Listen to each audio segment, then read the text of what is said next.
అండి అందరూ బాగున్నారా? ఈరోజు మా ఇంటి మహాలక్ష్మికి శ్రీమంతము చేసాము.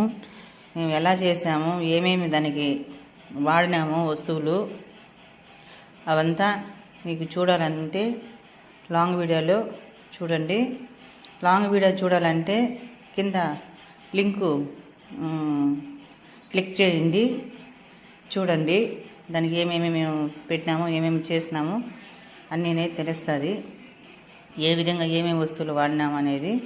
గోమాత కంటే పూజ చేయాలంటే దానికి ఒక ఇది అనేది ఉండాలా, కానీ మేము చేసాము. మీరు ఒకసారి చూడండి. కింద లాంగ్ వీడియో చూడాలంటే కింద లింక్ చూడండి, కొట్టండి. చూడండి ఎంత బాగుంది చూడండి. ఆవు చూస్తూ ఉంటే ఇంకా కొంచెం చూడబుద్ది కొడుతూ ఉండదు. మాకైతే చాలా ఆనందంగా ఉంది. మా వీధిలో వాళ్ళంతా చాలా ఆనందపడిపోయినారు.